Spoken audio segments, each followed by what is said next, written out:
Hey guys, welcome back to the channel. My name is Andrew Fillion. Spring is officially here. Now, if this is your first time joining us, I was doing a midwinter cut. Now that's officially spring, I'm going to be taking the evolution of this video series. Previously, what I was doing was picking one food per week, and I would eat that entirely throughout the week and see what my results would be. I'd start out every single video with a weigh-in, a physique update, and then I would also take measurements of my waist. At the end of the week, I would do the exact same thing, and we would evaluate how much progress I made. Well, now that it's officially spring, I'm introducing a new element to that, which is that simultaneously, along with my dieting, I'm also going to be trying to get back to a high level of cardiovascular health. So this means that not only will I be eating different foods throughout the weeks, I'm also going to be incorporating my running strategy and my progress on how my running is doing. Previously, because it was winter, I really wasn't doing that much cardio. I do play hockey, I do like to snowboard,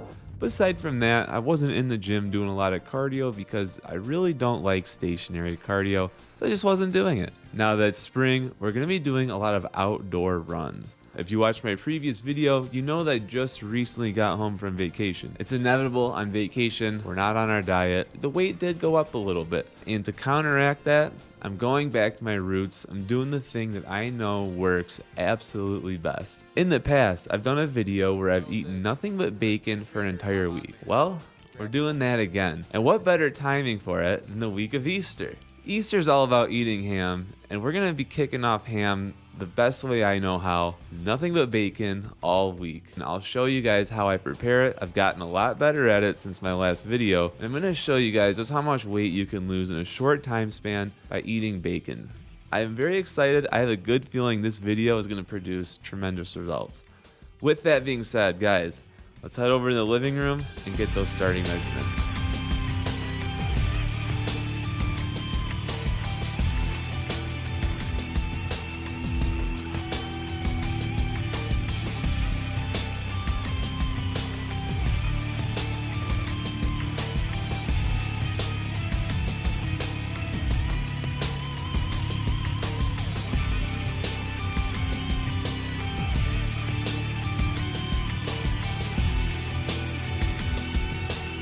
All right, what do you guys say when we get started making this bacon? Boom, got a pound of bacon, and I got my roasting pot. Now, the first time around I did this way back in, I think, September, I didn't really know what I was doing. I tried cooking it all different ways. We're only cooking it one way this week. This is right here. It's the #1 way to make bacon. I'm gonna show you exactly how I do it. I've come a long way since that first video. First thing you wanna do, set the stove to like 2 or 3, just get the thing kind of warmed up. Then take your bacon, and with one hand on the bacon and the other hand on the microphone,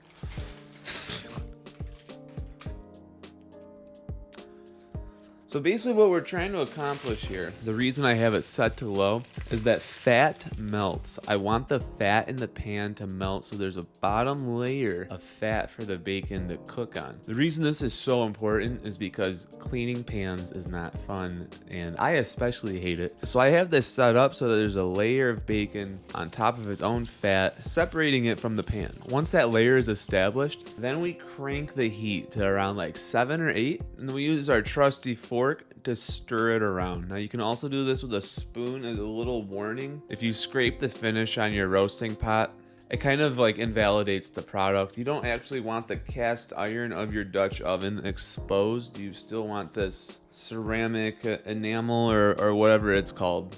So don't scrape your pan, use a spoon if you're worried about scraping. I'm just gonna use the fork because, I live life dangerously. So while I wait for this to melt, once we do have that layer and I've cranked the heat up, we're gonna stir it around. This is gonna keep the bacon from solidifying to the pan. The less cleanup, the better, because bacon is already messy enough as it is. You'll see what I'm talking about once this bacon right here is finished. Some people are gonna be like, whoa, dude, bacon has so many calories. It actually really does not. And the reason for that is because, especially the way I'm cooking this, I'm making my bacon crispy. Most of that fat is gonna stay in the pan. Remember what I said earlier, that fat melts. The melted fat is gonna eventually end up in that trash can, not in my body. I can turn a pound of bacon into roughly 500 calories per pound by doing it this way. And you're still getting a decent amount of protein. I mean, a pound of bacon is maybe, I don't know, 50 grams of protein, maybe a little bit less. If I'm having 2 pounds of bacon per day,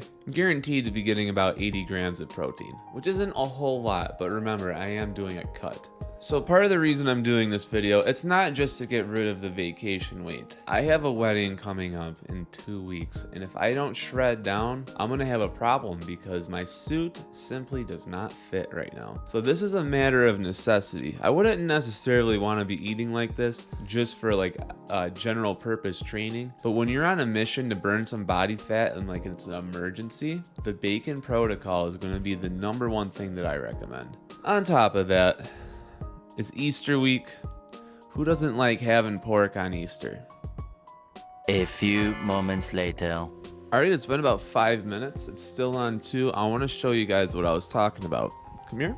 So as you can see, the bottom layer there is boiling. That means that we've got some melted fat. There is now a layer of grease. We are now ready to turn that heat up. Now, if you're pressed for time, there is a way to circumvent this step. I'm going to show it to you right now. What you're looking at right now is a jar of bacon grease. If you didn't have the time to wait for this to get to like that nice simmer I've got there, you could just start out by throwing a little bit of preserved bacon grease in the pan. Maybe like a tablespoon or 2 would do. It'll melt way faster, like way faster than waiting for the bacon to do it on its own. Then you could just crank it up to 9 right away. However, that's not what we'll be doing in this video. I'm gonna put this back in the fridge. So this next part does require a bit of micromanaging. We're at 7 to 8 right now. If I don't stir this, this will eventually stick to the pan, resulting in a lot of cleanup, and that's not fun. So what I'd rather do is just spend the 5 to 10 minutes just stirring this thing around. And as a note, I'm only making 1 pound right now, but later on, I'll make like 5 or 6 pounds, and I'll put it in the fridge. So I'm not doing this that often. So that's that. I'm gonna cook this up, eat it. I just recently got back from the gym. I expect through the week I might start losing a little bit of strength and a little bit of power, but I think it's all worth it when you're talking about getting this much body fat off the body in such a short time span. So this bacon right here is ready to go. I'm gonna plate this up, we're gonna eat it, and then before I take off and move on with my day, I'm gonna show you guys how I dispose of the bacon grease. Right, we got our mountain of bacon there. What I'm gonna do is move this pan off the stove so that the bacon grease can start to cool. That step's very important. Look at that, as you can see, we've produced quite a lot of bacon grease. Quite a lot. This is all just from 1 pound, by the way. Ignore the microphone. What I'm gonna now do is I'm going to disperse of this into the trash. So I'm going to simply pour it in like that. Once this is sufficiently drained, then I can go back with a paper towel, really wipe it out, and I let it soak in dish soap for a while. You really don't want any of this going down your sink drain at all, especially if you're gonna do it repeatedly all the time. You'll eventually clog those pipes. All right, it's the weekend. I've been doing daily runs all week, but today it's 40 degrees and raining, which is actually perfect. I can take you to the gym and show you guys what it is exactly I've been working on. Before I get into that, you guys, at the time of me making this video, I'm at around 730 subscribers. It's gone up 9 since I filmed this. Really need your help. If you could hit that subscribe button, help me get to 1,000 so I can officially get monetized, start making $3 per video. With that, because I've only been running for maybe 2 or 3 weeks, I haven't really ran since around November of last year. I'm trying to make sure that I get the fundamentals right and I'm doing everything the correct way. What I've been working on all week is making sure that my foot strike is landing on my toes, not my heels. You ever been to the gym? You hear people on the treadmill, it's like the dunk, the dunk, the dunk, the dunk. That's because they're landing on their heels. It's gonna lead to injuries, especially because when you're hitting the floor that way, putting a lot of tension on the knees. When people say, oh, running gives you bad knees, running does this, it's because they're landing on their heels. By landing on the front toe, your knees act as an absorber. So it's absorbing the shock properly, and you're able to run very long distance, injury-free. Bet on it. What I'm gonna be doing I'm getting on this treadmill and I'm really just focusing on landing on my front toes. On the treadmill, I'm not going to try and run too fast. In a perfect world, I only like to run outside, but this does help because, hey, if I'm running outdoors, you can't really see my footwork. Since it's the weekend, I'm on the go. I've got my bacon baggied up. I've got a few of these. I'll be eating them throughout the day, trying to keep it around 2.5 to 3 pounds of bacon a day. I meal prepped last night. This is going to get me all the way to Easter Sunday, where we're going to be having lots of ham. All right, let's get this run.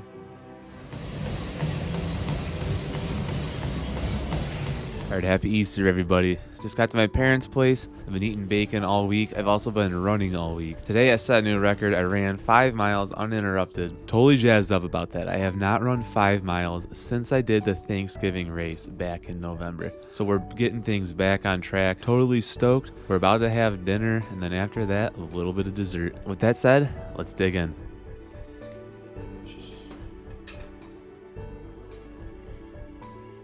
Look at this guy. All right, made it through another week of eating bacon, celebrating Easter, right, with a little bit of cheesecake. See you guys tomorrow for the update. What's going on in here? Breakfast. Yeah, look, I got a visitor today. Oh, my name is Marvin. All right, guys, so we're at the end of the week here. I've been eating bacon all week. I've also been running all week. All right, looks like he wants to take off. So, interesting things happened this week.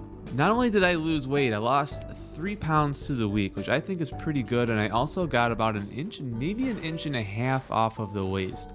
Came out somewhere kind of close to 32 inches, maybe a little bit into the 31s, which is great for me because I have to get into this suit next weekend. As far as the running goes, throughout the week, my times did get a little bit slower every single day, which I think means I am due for a rest break.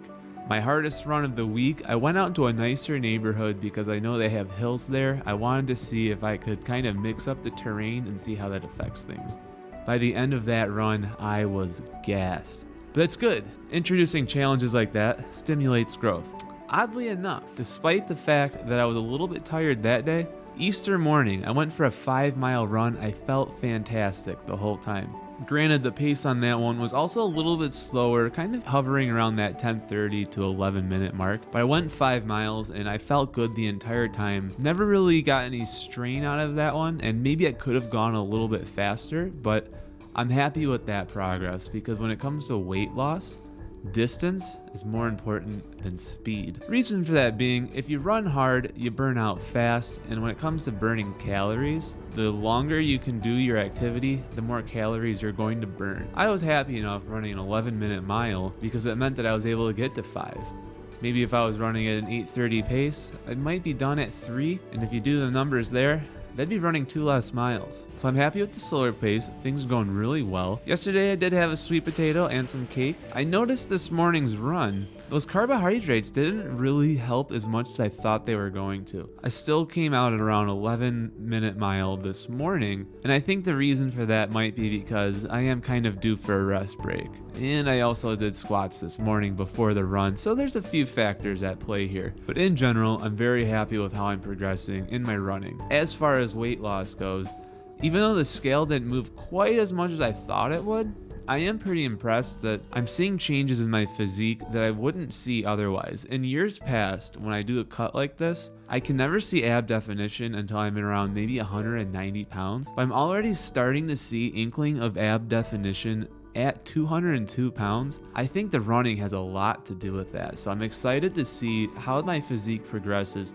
through this challenge. I'm starting to wonder if maybe I don't need to get to 180. We'll see what happens. I'm not going to change that goal quite yet, but it is something I'm thinking about. Maybe 185 or even 190 is good enough. For now, I'm keeping my eye on the prize. I'm trying to get into this suit no matter what for the wedding. And then after that, I want to see if I can really push the limits when it comes to running.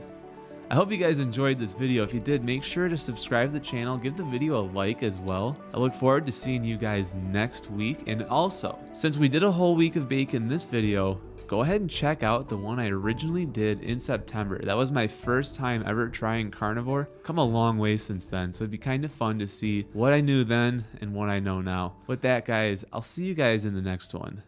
Peace.